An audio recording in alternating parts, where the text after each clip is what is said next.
Hello sir, welcome to social post. Thank you అండి. Sir, మా బ్రదర్‌కి రీసెంట్‌గా జాబ్ వచ్చింది. సో, ఇప్పుడున్న సిట్యుయేషన్స్ మనం కాలిక్యులేట్ చేసుకున్నట్లయితే సాఫ్ట్‌వేర్ ఎంప్లాయీస్ ఐటీ. సో, ఇప్పుడున్న సిట్యుయేషన్స్ గనుక మనం కాలిక్యులేట్ చేసుకున్నట్లయితే గ్లోబల్‌లో చాలా అన్‌సర్టెనిటీస్ ఉన్నాయి. సో, ఇప్పుడు వాడికి ఆన్ యావరేజ్‌గా ఒక ₹1,00,000 వస్తున్నాయి. 98,000 సంథింగ్ ₹1,00,000 వస్తున్నాయి. ఈ ₹1,00,000 వాడు ఎలా ప్లాన్ చేసుకోవాలి? పెళ్లయిపోయింది, ఒక బాబు ఉన్నాడు. సో బేసిక్‌గా ఇప్పటి వరకు మన సాఫ్ట్‌వేర్ సోదరులందరూ ఫాలో అయిన థియరీ ఒకటి. ఇక మీదటి నుంచి ఫాలో అవ్వాల్సిన థియరీ ఇప్పుడు జరుగుతున్నటువంటి సినారియోస్‌ని దృష్టిలో పెట్టుకొని మార్చుకుంటే మంచిది. ఇప్పుడు జాబ్ సెక్యూరిటీ అనేది చాలా తక్కువగా ఉంది. సహజంగా ఐటీ ఎంప్లాయీస్‌కి ఇనీషియల్ స్టేజ్‌లో చిన్న వయసులోనే పెద్ద ఎత్తున జీతం వస్తూ ఉంటుంది. మంచి సాలరీ ప్యాకేజెస్ వస్తూ ఉంటాయి. అదర్ సెగ్మెంట్స్‌లో అంత సాలరీ రాదు ఎర్లీ ఏజెస్‌లో. కానీ ఒక చిన్న వ్యత్యాసం ఏంటి అనంటే ఐటీ ఎంప్లాయీస్‌కి ఇనీషియల్‌గా ఎక్కువ సాలరీ వచ్చినప్పటికీ ఎర్లీగా రిటైర్ అవుతారు. రిటైర్ అవ్వచ్చు, లేకపోతే జాబ్ పోవటం అవ్వచ్చు, ఏదైనా ఎర్లీ ఏజ్‌లోనే జరుగుతుంది. 45-50 కల్లా జరిగిపోతుంది. అదే వేరే సెగ్మెంట్‌లో ఉండేటువంటి వ్యక్తికి అయితే జాబ్ 60-65 వరకు కూడా చేసుకోగలుగుతారు. డిఫరెన్స్ అది. జాబ్ గ్యారంటీ అనేది ఐటీ వాళ్ళకి వయసు పెరిగే కొద్దీ తగ్గే ఛాన్సెస్ ఉంటాయి. అది ఇప్పుడు ఏఐ లాంటి పరిస్థితులు వచ్చిన తర్వాత ఆ జాబ్ సెక్యూరిటీ మరింతగా తగ్గిపోయింది. ఒక్కసారి అనుకోని పరిస్థితుల వల్ల జాబ్ పోయిందంటే మళ్ళీ తిరిగి వస్తుందన్న గ్యారంటీ కూడా లేదు. ఇప్పుడు ఎవరైతే అప్ టు ద మార్క్ స్కిల్ని అప్గ్రేడ్ చేసుకోరో వాళ్ళైతే ఖచ్చితంగా లే ఆఫ్ అయిపోతారు. మళ్ళీ జాబ్ వస్తుందన్న గ్యారంటీ కూడా లేదు. సో ఇప్పుడు మీరు ఒక మాట అడిగారు, అసలు ఫస్ట్ వీళ్ళందరూ ఇన్వెస్ట్మెంట్ని ఎట్లా ప్లాన్ చేసుకోవాలి అని చెప్పి. ఇన్వెస్ట్మెంట్ని మనం ఫస్ట్ అర్థం చేసుకోవాలి. ఇన్వెస్ట్మెంట్ అంటే ఏంటి? భవిష్యత్తు రోజుల్లో మనకు ఎటువంటి సమస్యలు వచ్చినా కానీ మనం ఆదుకునేది అయి ఉండాలి. ప్రస్తుత పరిస్థితులలో కానీ భవిష్యత్తు రోజుల్లో కానీ మిమ్మల్ని ఆదుకునేది మీ skill. So first level of investment మీ స్కిల్ మీద జరగాలి. అది మ్యాండేటరీ. సాడ్ రియాలిటీ ఏంటి అని అంటే, ఐఎమ్ సారీ, ఎవరు డిఫెండ్ అవ్వద్దు, లిఫ్ట్లో పైకి కిందకి తిరుగుతూ ఫోన్లో ఆప్షన్స్ బైసెల్ నొక్కుతూ ఉంటారు. అది నీ పనే కాదు కదా. నువ్వు ఆఫీస్కి పోయి ఉద్యోగం చేయడం ముందు చెయ్యి. స్కిల్స్ మీద నీ స్కిల్స్ని అప్గ్రేడ్ చేసుకో, ప్రమోషన్స్ తెచ్చుకో. నువ్వు దేని మీద స్పెండ్ చేస్తున్నావు? ట్రేడింగ్ మీద. నీ పనే అది కాదు. Harsh reality. సార్, ఇదే సిచ్యువేషన్ నేను ఫేస్ చేశాను చాలా. కొంతమంది బ్యాంక్ ఎంప్లాయీస్ కూడా వాళ్ళు క్యాషియర్గా ఏదో వర్క్ చేస్తూ ఇలా ఎఫ్ఎన్ఓ ట్రేడింగ్ అనేది చేస్తుంటారు. ఇలా చాలామంది నేను చూసాను. చాలామంది.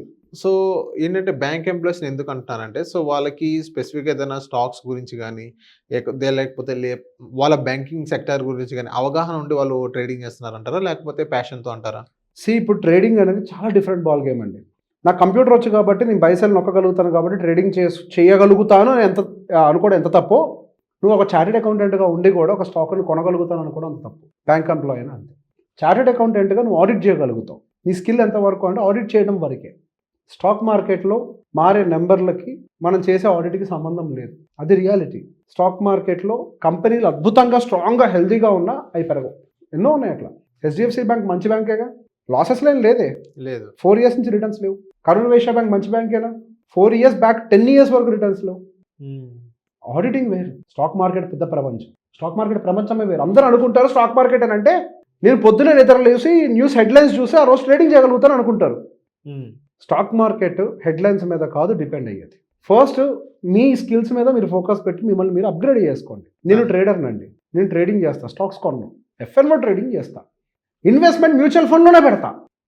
ఈ మాట నేను నా క్లయింట్స్కి చెప్పా, ఎప్పుడు అందరికీ చెప్తా. నేను స్టాక్స్ కొన్నాను, నేను ఎఫ్ఎన్ఓ ట్రేడర్, నా స్కిల్ అంతవరకే. స్టాక్స్ నేను కొన్నాను, నేను మ్యూచువల్ ఫండ్లోనే ఇన్వెస్ట్మెంట్ పెడతా. నా క్లయింట్స్ నా దగ్గరకు వచ్చి ఏం అడిగినా కానీ అదే మాట కూడా చెప్తా. సార్ మీరు మ్యూచువల్ ఫండ్లో తప్ప ఎందులో పెట్టద్దు. ఎందుకు అని అంటే స్టాక్స్ని పిక్ చేయడం it's a very big art. అది మన పని కాదు. దానికి ఫండ్ మేనేజర్ ఉన్నాడు, అది మన పని కాదు. సో ఫస్ట్ లెవెల్లో అసలు వీటి మీద టైం స్పెండ్ చేయకుండా మీ మీద మీరు టైం స్పెండ్ చేయండి. సో ఇప్పుడు నేను ఇక్కడికి వచ్చి మాట్లాడుతున్నా, నేను దేని మీద ఇన్వెస్ట్ చేస్తున్నా? నా కెరియర్ మీద. నా మాట నచ్చితే ఎవరైనా ఫోన్ చేసి నా దాంట్లో ఇన్వెస్ట్ చేస్తారు. Practical. I'm investing on myself. నేను స్టాక్ మార్కెట్లో ట్రేడ్ చేస్తున్నానన్నా, నేను మ్యూచువల్ ఫండ్స్ గురించి మాట్లాడుతున్నానన్నా, bloody it's my business. I'm not moving out of the context. నేను వేరే విషయాలను హ్యాండిల్ చేయట్లేదు. ఇది నా వ్యాపారం. నా వ్యాపారం నేను చేస్తున్నా. అక్కడ నీ జాబ్ వేరేది కదా. నువ్వు దాని మీద ఫోకస్ పెట్టు, శాలరీ పెరుగుతుంది ఫస్ట్. నెక్స్ట్ వచ్చేసరికి ఇమీడియట్గా ఏం చేస్తారంటే సాఫ్ట్వేర్ ఇంజనీర్స్ కానీ ఎవరైనా, సాఫ్ట్వేర్ అది పేరే ఉందిలే కానీ ఎనీ పర్సన్. కాకపోతే ఇక్కడ సాఫ్ట్వేర్ అనే వర్డ్ ఎందుకు వాడుతున్నాం అంటే జాబ్ అన్సర్టనిటీస్ బాగా ఎక్కువగా వస్తే బాగా పెద్దతను వచ్చేస్తాయి. వెంటనే వెళ్ళిపోయి ఇల్లు కొంటారు. నేను ఎప్పుడు ఎర్లీ ఏజ్లో ఇల్లు కొనొద్దు అంటానికి రీజన్ ఏంటంటే ఈ అన్సర్టనిటీ వస్తే తట్టుకోలేను. అవును. ఇప్పుడు జాబ్ పోయిన వాళ్ళకి ఆ పెయిన్ తెలుస్తుంది. అట్లీస్ట్ మీ ఫ్రెండ్స్కి ఎవరైనా పడుతూ ఉంటే తెలుసుకోండి దాన్ని. వచ్చే జనరేషన్ కన్నా గైడ్ చేస్తారు మీరు. మీ జూనియర్స్ చాలామంది ఇప్పుడు జెన్జీలు జాయిన్ అవుతున్నారు కదా, వాళ్ళు గైడ్ చేస్తారు. అట్లీస్ట్ ఎర్లీ ఏజ్లో ఇల్లు కొనొద్దని ఎందుకు చెప్తా అంటే అన్సర్టనిటీ నెత్తి మీద ఉంటుంది మనకి. ఎప్పుడు ఏం జరుగుద్దో తెలియదు.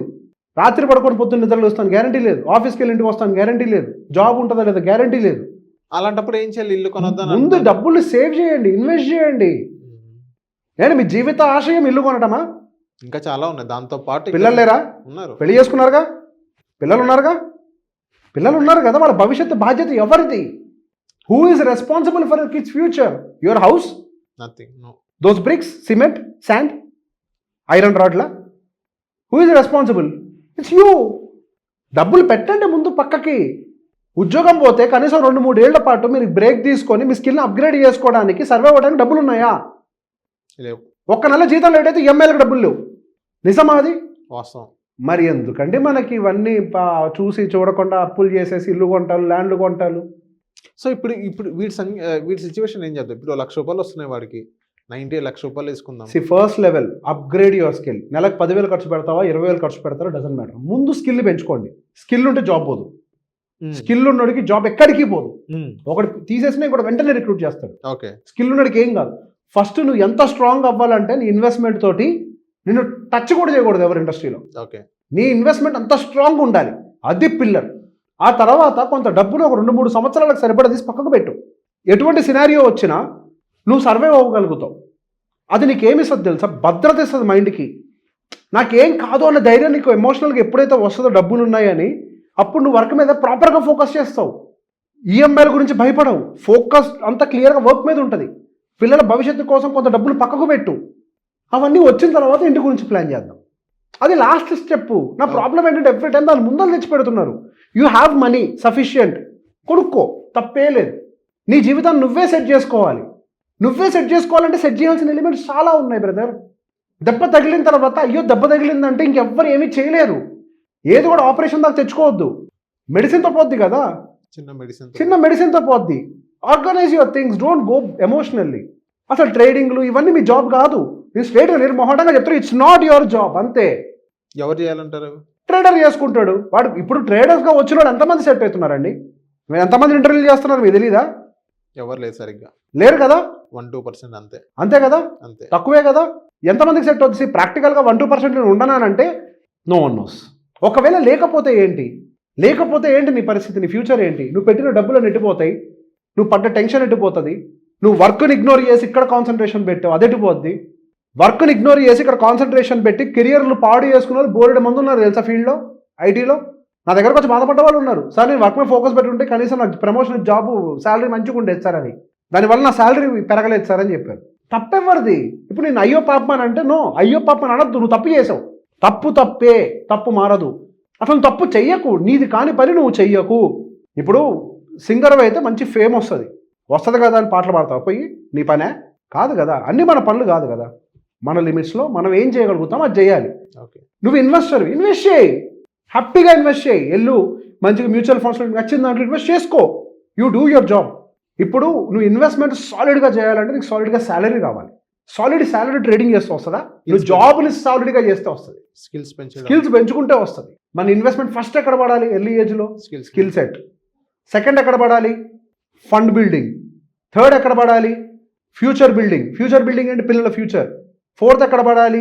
నువ్వు ఉద్యోగం పోయినా కానీ, ఒకవేళ ఉద్యోగం చేసుకోవాలని పరిస్థితుల్లో నెట్టబడ్డా కానీ, రకరకాల కారణాల వల్ల రిటైర్మెంట్ అనుకో, బతకడానికి సరిపడే డబ్బులు.